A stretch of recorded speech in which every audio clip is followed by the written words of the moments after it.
కొత్తగూడెం మున్సిపాలిటీలో సిపిఐకి మద్దతిస్తామని BRS working president KTR అన్నారు. సింగరేణిలో జరుగుతున్న బొగ్గు కుంభకోణంపై అడ్డుకట్ట వేయాలంటే సిపిఐతో కలిసి రావాలని కొత్తగూడెం ఎమ్మెల్యేతో మాట్లాడినట్లు చెప్పారు. కాంగ్రెస్ బీజేపీని ఎండగట్టడానికే ఈ ఆఫర్ తాము వాళ్లకిచ్చామన్నారు. ఓవరాల్గా రాష్ట్రంలో 30% పైగా సీట్లు తమకొచ్చాయని కేటీఆర్ చెప్పారు. కాంగ్రెస్ అధికార బలాన్ని అడ్డుపెట్టుకుని ఆ మాత్రం సీట్లు గెలిచిందని కేటీఆర్ అన్నారు.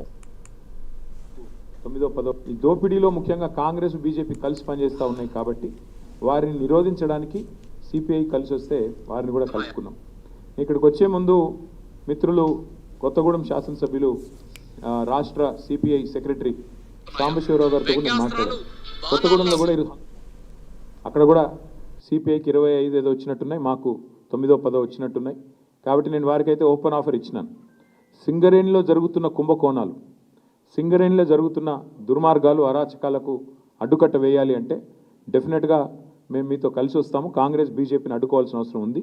ఎందుకంటే ఈ రెండు చోట్ల కూడా అక్కడ 51% వాటా సింగరేణిలో రాష్ట్ర ప్రభుత్వానికి ఉంది, కాంగ్రెస్ ప్రభుత్వం ఇక్కడ ఉన్నది. 49% వాటా కేంద్ర ప్రభుత్వానికి ఉంది, బీజేపీకి అందులో భాగస్వామ్యం ఉంది.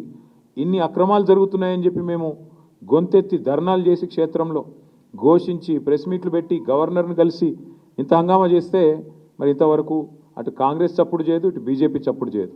అందుకే మిత్రులు సిపిఐ రాష్ట్ర సెక్రటరీ మరి సాంబశివరావు గారికి నేను ఫోన్ చేసి చెప్పాను, మీరు కనుక తీసుకోవాలనుకుంటే కొత్తగూడెం కార్పొరేషన్ మీరు తీసుకోండి, మేము మద్దతు ఇస్తాం ఓపెన్గా అని చెప్పి కూడా వారికి చెప్పడం జరిగింది. ప్యూర్లీ ఒకటే ఉద్దేశం, సింగరేణిలో జరుగుతున్న దోపిడీని, సింగరేణి కేంద్రంగా ఉన్న కొత్తగూడెంలో తప్పకుండా అక్కడ మరి కాంగ్రెస్ బీజేపీని ఎండగట్టాలన్న ఉద్దేశంతోనే ఈ ఆఫర్ కూడా మేము ఇచ్చాము. ఈ దోపిడీలో ముఖ్యంగా కాంగ్రెస్ బీజేపీ కలిసి